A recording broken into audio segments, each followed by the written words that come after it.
और छलकते हुए पैमाने। वहां पर वो ना कोई बेहुदा बात सुनेंगे और ना कोई झूठी बात। ये तुम्हारे परवरदिगार की तरफ से सिला होगा। अल्लाह की ऐसी देन होगी जो लोगों के आमाल के हिसाब से दी जाएगी। इसी परवरदिगार की तरफ से जो सारे आसमानों और जमीन और उनके दरमियान हर चीज का मालिक बहुत मेहरबान है। किसी की मजाल नहीं है कि उसके सामने बोल सके। जिस दिन सारी रूहें और फरिश्ते कतारें बनाकर खड़े होंगे, उस दिन सिवाय उसके कोई नहीं बोल सकेगा जिसे खुदाए रहमान ने इजाजत दी हो और वो बात भी ठीक कहे। वो दिन है जो बरहक है।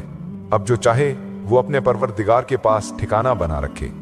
हकीकत यह है कि हमने तुम्हें एक ऐसे अजाब से खबरदार कर दिया है जो करीब आने वाला है, जिस दिन हर शख्स वो आमाल आंखों से देख लेगा जो उसके हाथों ने आगे भेज रखे हैं, और काफिर ये कहेगा कि काश मैं मिट्टी हो जाता।